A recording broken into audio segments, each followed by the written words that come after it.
Sungguh terpuji nama Tuhan. Nama Tuhan yang layak untuk diagungkan dan untuk layak kami muliakan. Tiada nama lain di atas muka bumi ini Tuhan yang mau kami sembah, yang layak untuk disembah. Hanya Engkaulah satu-satunya nama, Tuhan kami Yesus Kristus, yang layak untuk kami muliakan selama-lamanya Tuhan. Pagi hari ini kami kembali berkumpul Tuhan, untuk kami sama-sama mengingat-ingat bagaimana Engkau naik ke surga Tuhan.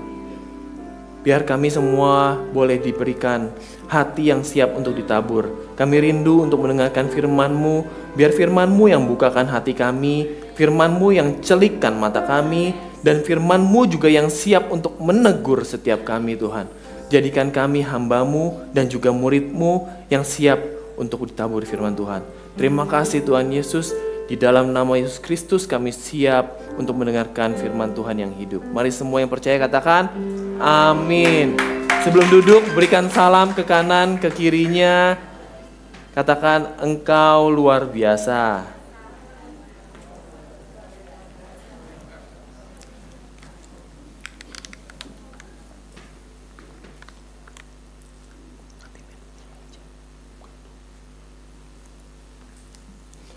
Selamat pagi.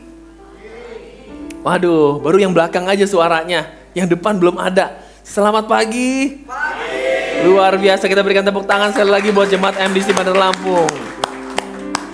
Perkenalkan sebelumnya, nama saya William Suryajaya. Saya memiliki istri Agnes dan juga 3 orang anak, Hillary, Morgan, dan Max. Ya, saya melayani di Kesan dan juga di Profesi Muda.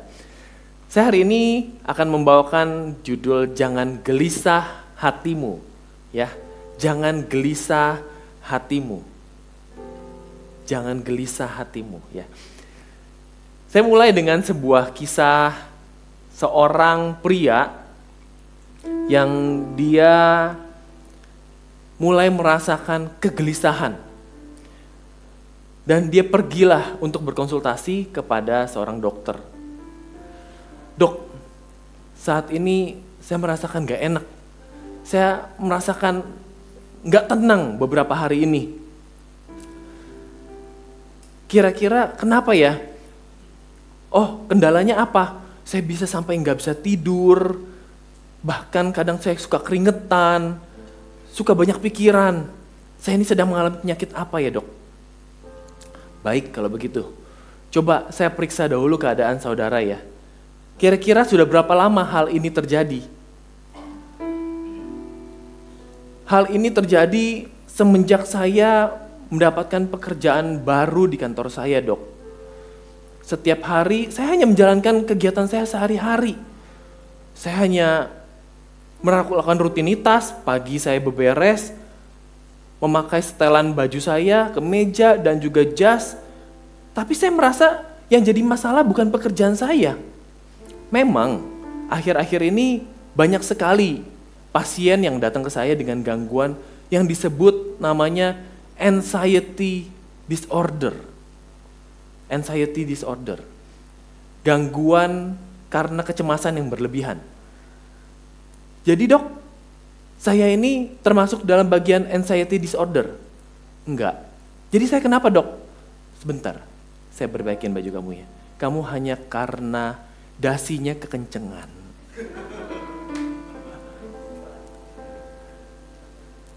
Kita sama-sama baca di ayat Yohanes 14 ayat 1 sampai 3.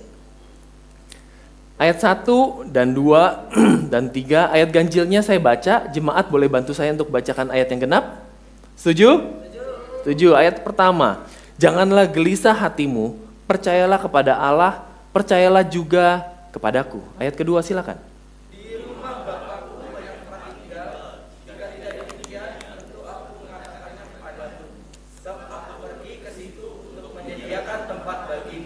Di ayat ketiga, dan apabila aku telah pergi ke situ dan telah menyediakan tempat bagimu, aku akan datang kembali dan membawa kamu ke tempatku, supaya di tempat di mana aku berada, kamu pun berada. Ayat ketiga kita sama-sama baca berbarengan. 1, 2, dan 3. Dan apabila aku telah pergi ke situ dan telah menyediakan tempat bagimu, aku akan datang kembali dan membawa kamu ke tempatku, supaya di tempat di mana aku berada, kamu pun berada. Ayat ini dikatakan oleh Tuhan Yesus bukan pada saat dia akan naik ke surga, tetapi ketika dia sedang berkumpul bersama murid-muridnya. Jadi dikatakan cukup jauh waktunya ketika dia sebelum naik ke surga. Dan bicara soal anxiety disorder, gangguan kecemasan, tentunya saat itu belum ada dokter ataupun juga tabib yang mungkin menyebutkan penyakit kecemasan itu termasuk dalam golongan anxiety disorder atau gangguan mental yang disebabkan oleh kegelisahan atau kecemasan yang berlebihan. Ketika saya mengambil data anxiety disorder ini diambil dalam sebuah website yang ditulis oleh banyak sekali oleh ahli-ahli yang bergerak dalam bidang kesehatan mental. Anxiety disorder banyak terjadi, paling banyak bukan pada usia emas. Kita berpikir selama ini gangguan kecemasan adalah ketika terjadi pada orang yang sudah mulai berumur 50 tahun ke atas atau bahkan semakin berumur 60 tahun ke atas karena mungkin banyaknya tanggungan ataupun juga pikiran. Tapi ternyata anxiety disorder, gangguan kecemasan banyak terjadi di umur produktif, yaitu di umur 18 sampai 24. Nomor 2-nya yaitu di antara umur 25 sampai 49. Di mana pada saat terjadinya murid-murid ditinggalkan oleh Tuhan Yesus adalah di saat umur-umur produktif di 18 sampai 24 atau bahkan 25 sampai 49. Murid-murid ditinggalkan pada Tuhan Yesus, mereka mengalami kegelisahan yang luar biasa. Mereka mengalami ketakutan yang luar biasa. Pada saat itu, masa-masa represif menekan para murid-muridnya, menekan para pengikut Yesus. Dan bahkan terutama ketika masa-masa Yesus disalibkan. Dan setelah itu Yesus mati. Rasa ketakutan yang luar biasa dirasakan, salah satunya diungkapkan oleh Petrus. Ketika dia disebut, dia ini adalah salah satu pengikutnya Yesus. Bukan, saya tidak mengenalnya. Iya, saya melihatnya dia bersama-sama dengan Yesus. Tidak, bukan saya. Sampai ketiga kalinya, dan kemudian berkokoklah ayam. Sekilas balik ya ini ya. Dan kemudian Petrus sedihlah dia dan meninggalkan kerumunan orang banyak. Rasa takut yang dialami oleh Petrus juga dialami juga oleh Yesus. Semalam sebelum dia disalibkan, dia berdoa di Taman Getsemani. Dia berdoa bersama murid-muridnya, dia meminta pada murid-muridnya, ayo berkumpul bersama, ayo sama-sama kita berdoa. Karena mereka sama-sama mereka merasa takut. Dikatakan dalam Alkitab, Yesus juga merasa takut sebagai dia manusia. Untuk di masa sekarang, rasa takut yang kita alami bukan rasa takut yang karena represif, bukan. Tetapi tidak kita sadari, rasa takut yang kita sadari itu banyak dimunculkan oleh keadaan-keadaan yang di sekitar. Dan terutama disebutkan ada dalam 3 hal ini. Bentuk dan tren dalam kegangguan kecemasan. Yang pertama itu karena sosial media, yang pertama. Percaya atau enggak, apa yang kita ikutin selama ini bisa dibilang adalah paling banyak jam yang kita habiskan dalam satu hari adalah memegang handphone. Betul atau betul? Kalau nggak percaya, saudara bisa melihatnya dalam waktu durasi di handphone Anda. Berapa lama handphone Anda menyala dibandingkan dengan handphone Anda standby. Rasanya handphone yang menyala pun sekarang sudah mulai mengalahkan waktu handphone standby Anda. Apa yang dilakukan orang-orang ketika menyalakan handphone? Bisa dibilang mayoritas mereka melakukan nonton YouTube, mereka ada yang menonton dari sosial media. Padahal fungsi pertama handphone diciptakan adalah untuk apa? Berkomunikasi. Berkomunikasi satu dengan yang lainnya, untuk berkomunikasi dengan saudara kita, dengan relasi kita, dengan teman kita. Tetapi fungsinya sudah berubah. Kita gunakan ponsel ini saat ini untuk menggunakan sosial media. Dan ternyata ini menjadi salah satu faktor untuk meningkatkan faktor kecemasan dalam pikiran kita. Yang kedua, kecemasan di dalam ruang tempat pekerjaan, tempat kita beraktivitas, workplace, tempat kita bekerja. Entah pekerjaannya, entah beban pekerjaannya, atau entah relasi dalam pekerjaan saudara. Hal tersebut juga bisa meningkatkan tingkat kecemasan atau kegelisahan dari saudara. Dan yang ketiga, kejadian luar biasa. Salah satunya adalah kejadian seperti yang pandemi COVID kemarin. Ataupun juga kejadian tahun 98. Tahun 98 riot yang terjadi dan itu membuat kecemasan atau kegelisahan yang berlebihan. Ada beberapa banyak orang yang saya bahkan mendengarnya ketika mereka dari kejadian tersebut, mereka dengan berbondong-bondong, bukan 1-2 saja, tetapi mereka rela untuk mengirimkan anaknya untuk keluar negeri. Sudahlah, lanjutkan sekolah aja di luar negeri.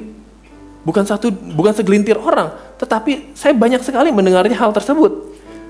Hal tersebut bukan karena salah satunya pendidikan Indonesia itu jelek, bukan. Bukan karena pendidikan luar negeri pasti lebih bagus, bukan.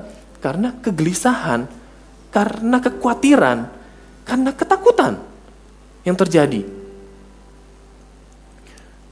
Kekhawatiran yang ada bisa terjadi bukan cuman pada 1-2 orang, tetapi bisa buat seluruh orang, termasuk saya dan saudara. Kekhawatiran untuk di tengah keramaian dan akhirnya bisa meningkatkan kekhawatiran yang bisa meningkat menjadi sebuah fobia. Waduh, saya bahkan akhirnya takut sama sekali untuk bisa bertemu dengan siapapun. Saya takut untuk bisa bertemu kalau tamu ada datang ke rumah saya. Aduh, saya takut, saya nggak mau. Saya malu kalau seandainya harus bertatap muka dengan orang untuk ketika berjumpa. Saya malu sekali ketika saya melakukan hal konyol, suatu kesalahan yang saya rasa nggak perlu untuk dilakukan. Banyak orang berpikir kisah penyaliban Kristus dan kisah kenaikannya itu sebuah cerita yang rasanya pada saat itu kalau kita nggak tahu endingnya, itu sebuah kisah yang konyol rasanya. Sebuah kisah yang kemudian bisa dibayangkan seorang superhero yang begitu banyak melakukan banyak kejadian luar biasa, banyak mujizat. Dalam waktu yang singkat, mati konyol. Dicemooh oleh banyak orang, dicaci maki, dan bahkan dengan mudahnya disandingkan dengan 2 orang berdosa. Kalau kita pada saat itu mungkin berdiri di sana, menyaksikan kejadiannya, mungkin kita juga berpikir hal yang semestinya, kita berpikir hal yang mirip. Jagoan yang lagi mati konyol. Dan ketika orang menjadi seorang yang melakukan hal tersebut, ketika kita di penokohan Tuhan Yesus sendiri, kalau seandainya kita menjadi Tuhan Yesus, rasanya mungkin kita juga malu rasanya ya.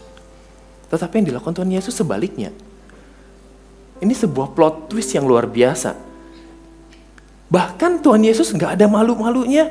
Tuhan Yesus sendiri dan akhirnya dia bangkit dan dia menampilkan sosoknya kepada para murid-muridnya. Hanya 1-2 orang saja? Enggak.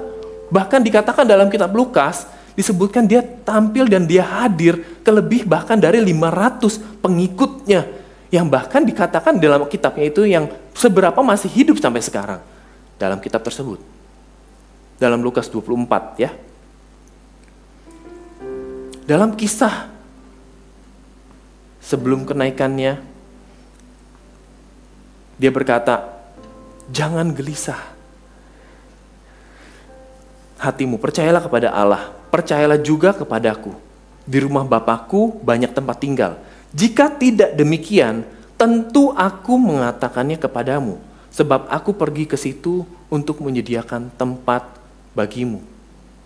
Dan apabila aku telah pergi ke situ dan telah menyediakan tempat bagimu, aku akan datang kembali dan membawa kamu ke tempatku, supaya di tempat di mana aku berada, kamu pun berada. Apa yang kita bisa dapatkan, kita bisa peroleh dari ayat tersebut? Kita dapatkan yang pertama, yaitu janjinya dapat diandalkan. Di Yohanes 14 ayat 2, jika tidak demikian, tentu aku mengatakannya kepadamu. Janji Yesus, janji Tuhan, tidak sama seperti janji manusia. Manusia bisa berkata, oh iya besok, tapi akhirnya tarsok. Manusia bisa bilang, oh iya nanti pasti saya bayar. Tapi nanti dia juga bisa lupa bayar. Manusia bisa bilang, oh iya saya akan lakukan. Tapi dia juga bisa bilang, aduh hari ini saya sibuk, hari ini saya capek, hari ini saya kerjaannya banyak, jadinya saya nggak sempet. Tapi ketika Tuhan yang bilang, apa yang dia katakan A, maka dia katakan lakukan A. Sehingga ketika dia bilang, di rumah Bapakku banyak tempat tinggal, janganlah gelisah hatimu. Percayalah kepada Allah, percayalah juga kepadaku. Don't be trouble. Janganlah gelisah hatimu. Believe to God, yet you believe in me. Berani sekali ya untuk seorang manusia berkata seperti itu. Kalau engkau percaya kepada Allah, percayalah juga kepada aku. Di rumah Bapakku banyak tempat tinggal. Kalau enggak begitu, saya enggak akan bilang kepada kalian. Ketika Allah di dalam kitab Kejadian dia berkata, dalam proses penciptaan, dikisahkan Allah menciptakan bukan dengan caranya dengan tangannya menciptakan langit dan bumi. Tetapi bagaimana dia menciptakan? Ketika dia berfirman. Ketika dia berfirman, jadilah terang. Maka terang itu jadi.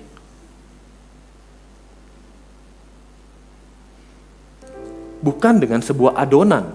Bukan dengan proses yang dia bikin. Bukan dengan waktu yang panjang. Bukan. Tapi dengan kekuatan kuasa firman. Dia bilang, terang itu jadilah terang. Maka terang itu jadi. Dilanjutkan lagi, jadilah cakrawala. Maka jadilah cakrawala. Begitu juga dalam kitab Lukas ayat 5. Ketika Yesus mengajar, ada beberapa orang yang lumpuh. Orang lumpuh dan kemudian dibawa kepada Yesus.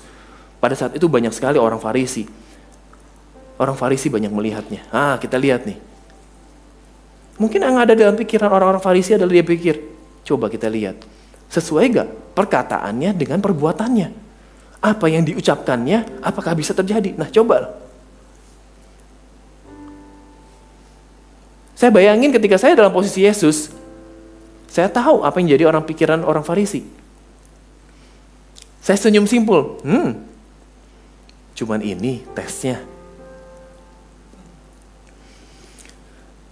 Mana yang lebih susah? Bangkitlah dan berjalanlah, atau dosamu telah diampuni. Ditambah lagi tantangannya. Tetapi Yesus berkata, dia bilang, kepadamu kukatakan, bangunlah, angkatlah tempat tidurmu, dan pulanglah ke rumahmu. Seketika itu juga, bangkitlah orang lumpuh itu, mengangkat tilamnya, dan kemudian dia kembali ke rumahnya dengan penuh ucapan syukur. Bukankah itu hal yang sama? Ketika Allah berfirman, maka hal itu jadi. Dan ketika Yesus berkata, maka hal itu pun jadi. Perkataan Tuhan bukanlah perkataan manis, janji-janji manis, seperti pepesan kosong, ya. Kelihatannya enak di luar, pas dibuka, zong. Bukan seperti kisah janji tukang Pak RT misalnya ya. Ada seorang Pak RT, kita sebutlah Sukimin ya. Ada kayak yang namanya Pak Sukimin di sini? Mudah-mudahan nggak ada. Pak Sukimin dikenal sebagai Pak RT yang selalu menepati janji. Dia tidak pernah ingkar janji. Dia selalu melakukan apa yang dia katakan dalam janji-janjinya. Sampai suatu ketika terjadilah musibah banjir. Musibah banjir dan ternyata menyebabkan mampet di selokan-selokan warga. Ada seorang ibu siapa ya makanya namanya ya? Ibu RT, jangan dong. Seorang ibu rumah tangga yang dia kemudian mengeluh kepada RT-nya. Pak RT, ini selokan saya ini sudah mampet. Bagaimana nih? Gara-gara banjir kemarin, akhirnya selokan saya mampet. Tenang, sebelum ayam berkokok, ya, pasti sudah lancar kembali airnya. Wah, karena dikenal sebagai Pak RT yang tidak pernah ingkar janji, maka si ibu ini percaya, yakin, pasti deh Pak RT ini tepati janjinya. Sampai keesokan harinya, sampai berapa lama, ternyata masih juga selokannya mampet. Selokannya masih nggak bisa ngalir airnya. Si ibu ini akhirnya dengan wajah sedih, wajah kesel, dia samperin Pak RT-nya. Pak RT bilang kemarin katanya, selokan saya udah harus lancar airnya sebelum ayam berkokok. Pak RT udah janji loh, mana janjinya nih? Iya, memang saya ini sudah berjanji begitu. Oleh karena itu, kemarin saya simpen semua ayam-ayam di desa ini. Saya kandangin supaya nggak berkokok dulu. Karena saya lihat ini memang kalau kita tunggu beberapa saat lagi, nanti airnya juga akan surut sendiri deh. Tuhan kita nggak pakai janji yang abal-abal, saudara. Tuhan kita bukan Tuhan yang buat janji yang cuman sekedar sebentar dia ucapkan, terus kemudian dibaliknya dia siapin caranya yang lain supaya janjinya seolah-olah terpenuhi. Enggak. Yang kedua, kasihnya dapat diandalkan. Di rumah Bapakku banyak tempat tinggal, jika tidak demikian tentu aku mengatakannya kepadamu. Sebab aku pergi ke situ untuk menyediakan tempat bagimu. Sebab aku pergi ke situ untuk menyediakan tempat bagimu.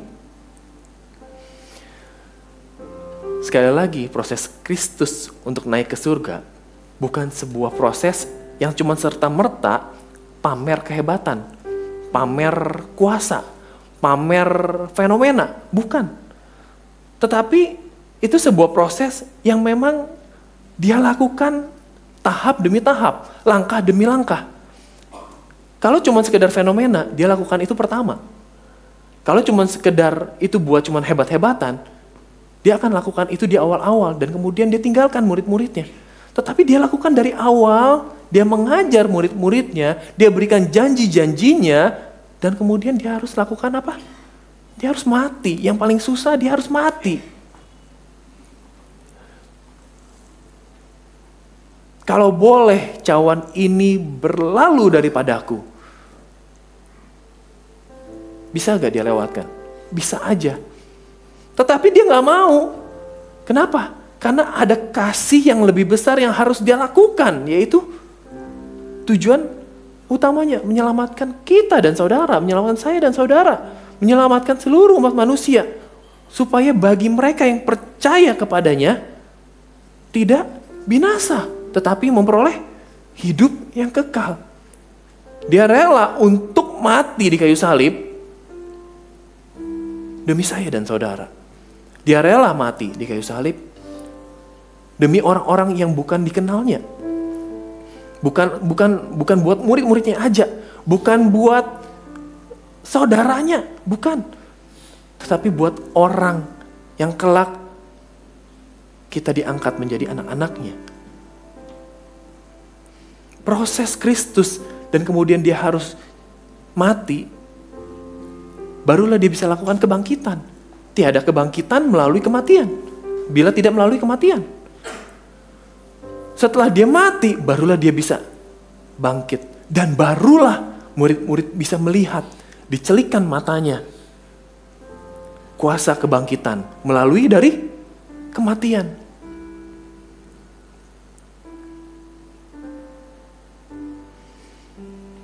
Dia hadir di 500 para pengikutnya, di 500 lebih pengikutnya, dikatakan dalam kitab Lukas. Itu menandakan apa?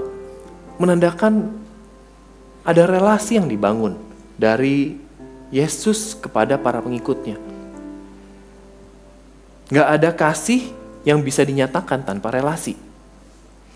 Tiada kasih yang bisa ditampilkan bila kita gak membangun namanya relasi. Itu merupakan sebuah contoh bagaimana kita juga harus perlu untuk terus membangun hubungan dengan Tuhan kita dan juga dengan saudara-saudara kita. Apabila ada orang tua yang sakit, tolong dong, bisa tolong cek gak rumah sakitnya ada dokternya gak? Gak usah lah, papa kan juga ngerti sendiri. Gak usah lah, mama cek sendiri aja. Tapi kita sebagai anak kita bisa lakukan. Kita periksakan dokternya yang praktek ada gak? Kita lakukan apa? Kita lakukan lebih dahulu karena apa? Kewajiban? Ya oke lah, cuma karena kewajiban. Tapi karena kewajiban aja cukup gak? Nggak cukup. Kewajiban tanpa kasih, pasti lakukannya hanya setengah-setengah. Kewajiban tanpa kasih, pasti lakukannya terpaksa.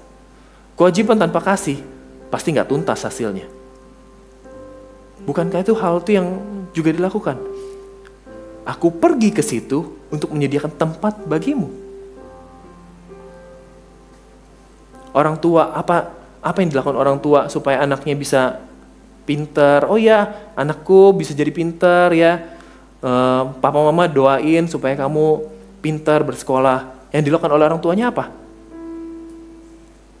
Dibiarkan saja anaknya? Enggak. Dia harus melakukan sesuatu lebih dahulu. Mendaftarkan anaknya ke sekolah. Dia harus melakukan bekerja dulu untuk dapetin uang untuk bisa membayar school fee, untuk membayar uang daftar sekolah. Ada hal yang lebih dahulu dilakukan. Barulah ditunjukkan bukti cintanya orang tua kepada anaknya. Dan begitu juga bagaimana kita berelasi dengan saudara-saudara. Seperti seekor burung yang udah bersiap-siap untuk bertelur. Apa yang dilakukan oleh si jantan? Burung tersebut mempersiapkan sarangnya. Sarang, dia mengambil ranting-ranting yang kecil, dia mengambil jerami, dia mengambil lidi, apapun itu bentuknya, yang kira-kira untuk bisa membuat tempat untuk bersarang itu nyaman. Dan barulah sang betina meletakkan telur untuk siap ditetaskan. Wujud yang kita bisa lihat dari kenaikan Tuhan Yesus. Yang kedua adalah kasihnya. Tidak pernah mengecewakan. Kasihnya bisa diandalkan. Amin. Yang ketiga kesetiaannya dapat diandalkan. Apabila aku telah pergi ke situ dan telah menyediakan tempat bagimu, aku akan datang kembali dan membawa kamu ke tempatku. Aku akan datang kembali dan membawa kamu ke tempatku.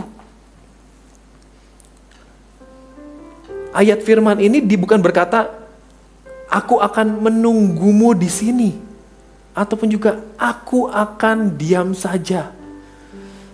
Atau bahkan dihilangkan. Aku telah pergi ke situ dan telah menyediakan tempat bagimu. Titik, that's it. Enggak, ternyata dia berkata, aku akan datang kembali dan membawa kamu ke tempatku.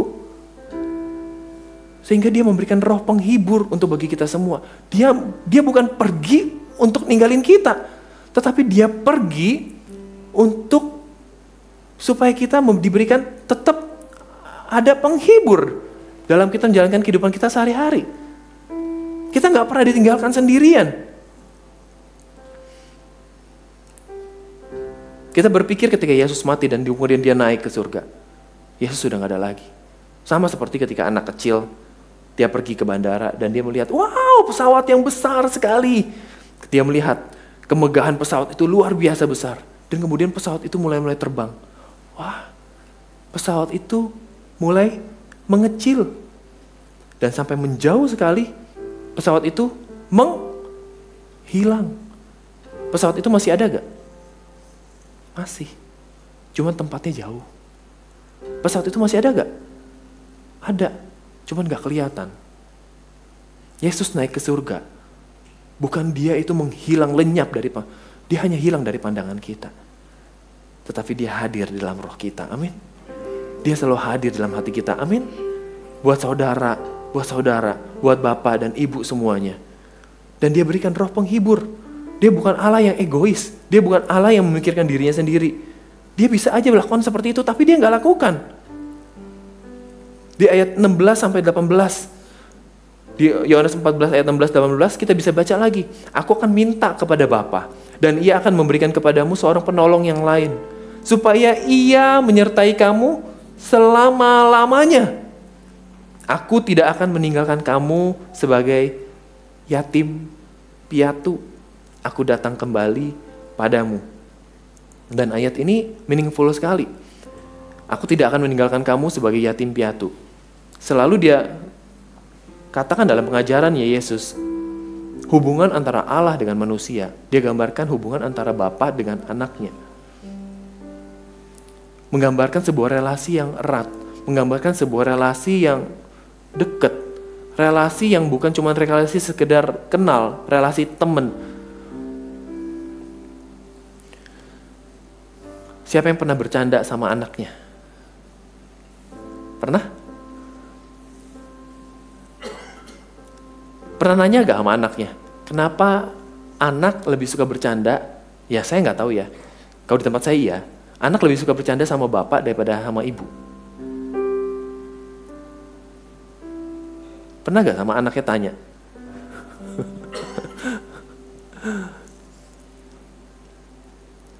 Saya iseng tanya sama anak saya. Dedi mau main kuda-kudaan katanya.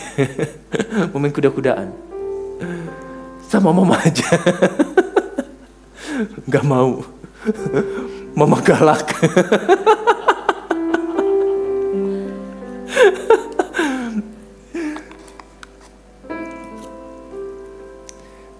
Saya kasih tahu, apa yang engkau bangun dengan anakmu, itulah yang akan menjadi gambaran engkau terhadap dia. Ketika engkau gambarkan Anda seorang sosok yang galak, itulah cerminan yang dia tangkap, yang anak tangkap. Ketika kita gambarkan kita orang tua yang suka bermain, maka dia akan lebih berani, dia akan bermain dengan kita. Ketika kita lakukan apa yang bisa kita suka, apa yang kita bisa lakukan buat dia demi menyenangkan hati dia, dia tahu orang tuanya menyenangkan dia. Dan dikatakan Yohanes 14 ayat 18, aku tidak akan meninggalkan kamu sebagai yatim piatu. Aku datang kembali kepadamu. Ada sebuah kisah, seorang pensiunan tukang pos bernama Rodney Holbrook. Dia menemukan keanehan di rumahnya. Yaitu dia seorang pensiunan sehingga dia banyak begadang. Ketika dia begadang, dia buat mejanya berantakan. Dia suka mengemil, dia makan. Ketika dia lihat keesokan harinya, keesokan paginya, ternyata barang-barangnya itu sudah rapi kembali. Hal ini merupakan suatu hal yang aneh buat dia. Dia pikir ada hal yang ajaib ini, apa ini ya? Ternyata hal ini terjadi bukan cuma 1 hari, 2 hari, tetapi beberapa hari bahkan sampai sebulan lamanya. Membuat dia penasaran dan akhirnya dia pasanglah CCTV. Dia pasang kamera yang untuk bisa melihat dalam kegelapan.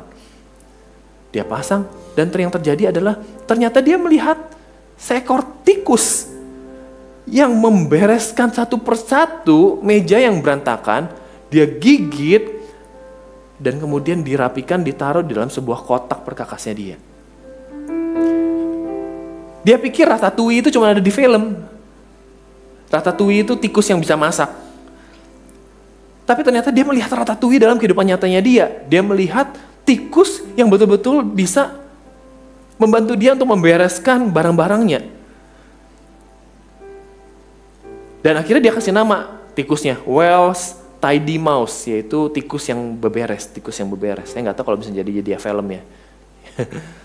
Kalau tikus aja ya bisa dengan setia untuk membereskan pekerjaan yang bahkan bukan tugasnya dia. Dan saya percaya Tuhan bisa gunakan sebagaimanapun caranya untuk menunjukkan kesetiaannya kepada kita. Amin. Amin. Saya udah pernah cerita tentang Morgan.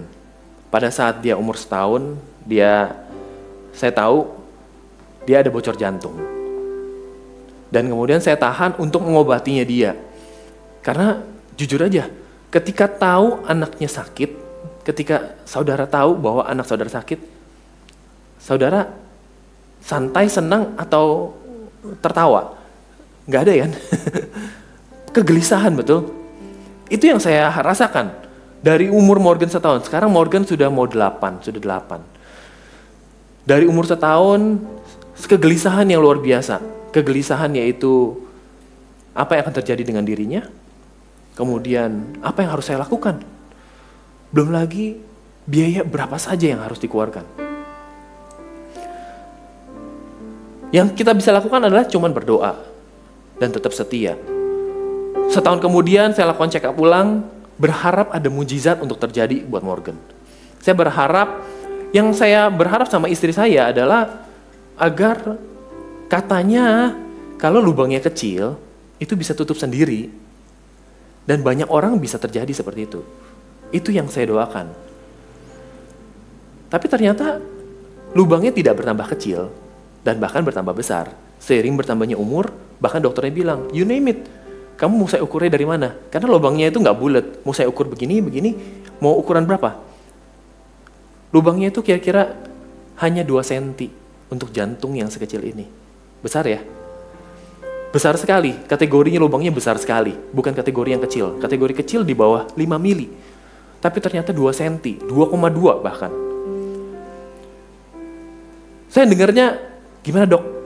Ada perubahan nggak? Ya, mirip-mirip lah. Bertambah 2 mili. Bukannya mengecil, bertambah lagi dia bilang. Pulang saya lunglai. Pulang capek. Pulang lemes. Cerita ke keluarga, ya gimana? Mendingan nggak? Kan selalu begitu kan keluarga nanyanya kan? Nggak ada. Bertambah malah iya. Lewat demi waktu setahun. Sampai akhirnya saya memberanikan diri. Saya bertemu dengan seorang teman yang juga melakukan pengobatan di rumah sakit yang sama. Dia open chest surgery, dan itu yang membuat saya khawatir. Karena pada saat saya bekerja di tahun 2004 sampai 2008, 2009, tahun 2010, 2011 saya mendengar ex-bos saya meninggal karena gagal operasi jantung. Pada saat dia lagi meeting. Itu juga menjadi suatu kendala buat saya dan saya tunda. Tuhan beri saya jawaban. Apa yang harus saya lakukan? Jangan sampai saya salah berbuat. Karena ini keputusan bukan buat saya, tetapi buat anak saya.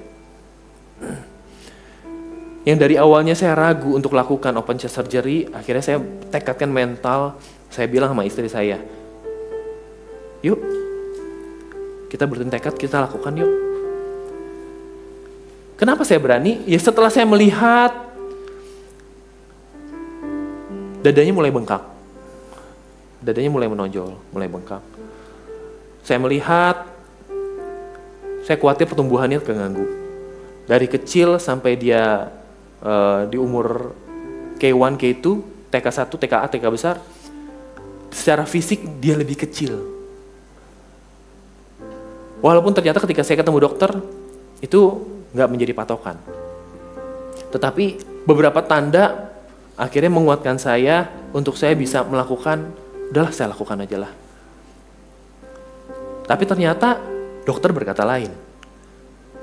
Saya bisa lakukan bukan dengan dari sini. Saya nggak potong tulangnya. Tapi saya lakukan dari sini tanpa potong tulang dan tanpa kena otot. Gak ada tepuk tangan. Cuma Tuhan kita yang luar biasa. Amin. Saya hanya cuma bisa lihat pekerjaan Tuhan begitu luar biasa dalam keluarga saya. Dari umur dia 1 tahun sampai dia umur 7 tahun saya beranikan diri untuk melakukan surgery. Begitu banyak proses yang ternyata memang harus saya rasain. Dan itu serta-merta nggak menjadikan di umur 7 kamu lakukan di umur 1. Enggak. Nggak serta-merta kita bisa melihat suatu proses yang luar biasa cuman buat melihat fenomena yang ajaib di umur 7. Enggak. Tetapi Tuhan mau kita merasakan dari proses di umur 1, ketika saya mendengarkan penyakit pertamanya dia, konsultasi dokter pertamanya dia, yang keduanya hubungan dengan relasi dengan orang-orang yang ada di sekitar kita, pertemuan saya dengan banyak orang. Dan proses itu yang menjadikan saya menjadi lebih kuat. Amin. Dan Tuhan juga gak pengen kita cuma bisa melihat kenaikan Tuhan Yesus itu cuma di ujungnya aja. Tuhan juga gak pengen kita melihat kenaikan Tuhan Yesus, fenomena yang hebat pas di belakangnya aja. Tetapi kita mau ingat-ingat janji-janji Tuhan yang dia ucapkan selama 3,5 tahun dia berelasi dengan murid-muridnya. Dan dituangkan dalam sebuah buku yang luar biasa yang namanya Alkitab. Untuk kita bisa baca dan kemudian kita bisa merasakan. Bahkan buat kita yang bukan keturunan dari Yahudi, kita pun bisa juga percaya dan mendapatkan anugerah dari Tuhan Yesus sebagai keselamatan tersebut. Amin.